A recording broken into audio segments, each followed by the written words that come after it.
सरगोदा समेत पंजाब के तमाम जेलों में कैदियों को बेहतरीन खुराक की फरहमी जारी है। 16 अजला में नई जेलें बनाई गई हैं, जिसकी वजह से पंजाब के तमाम जेलों में कैदियों की तादाद गुंजाइश से कम है, ज़्यादा नहीं। ये बात IG जेल खानाजात पंजाब फारूक नज़ीर ने डिस्ट्रिक्ट जेल सरगोदा के दौरे के दौरान की। मज़ीद तफसीलात जानते हैं हमारे नुमाइंदे की इस रिपोर्ट में। डिस्ट्रिक्ट जेल सरगोदा के दौरे के दौरान IG जेल खानाजात पंजाब फारूक नज़ीर ने मीडिया से गुफ्तगू करते हुए कहा कि पंजाब के 16 अजला में नई जेलें बनाई गई। उन्होंने कहा कि सियासी ख़वातीन कैदियों के सेल का भी इंस्पेक्शन की गई। PTI के ख़वातीन रहनुमा सनम जावेद, आलिया हमजा 9 मई के मुकदमात के सिलसिले में जेल में कैद हैं। IG का कहना था कि तमाम कैदियों को जेल मैनुअल के मुताबिक तमाम कैदियों को सहूलियात फराहम की जा रही हैं।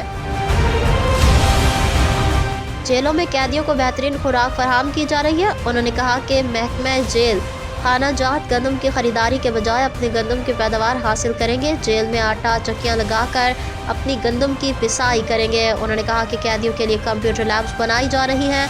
पढ़े लिखे कैदियों को इंटरनेट और ऑनलाइन काम करने की सहूलत फराहम करेंगे। उनके हमरा DIG सादुल्ला गोंदल और district jail Sargodha superintendent Mohammad Abu Bakar भी मौजूद थे। दौरे सरगोदा के मौके पर IG जेल खानाजात पंजाब फारूक नज़ीर जेल के मुख्तलिफ बारकों का दौरा किया। जेल में कैदियों की सहूलत के लिए यूटिलिटी स्टोर और जेल में कैदियों के लवाहिकीन की तरफ से अशिया भिजवाने के अमल का भी जायज़ा लिया।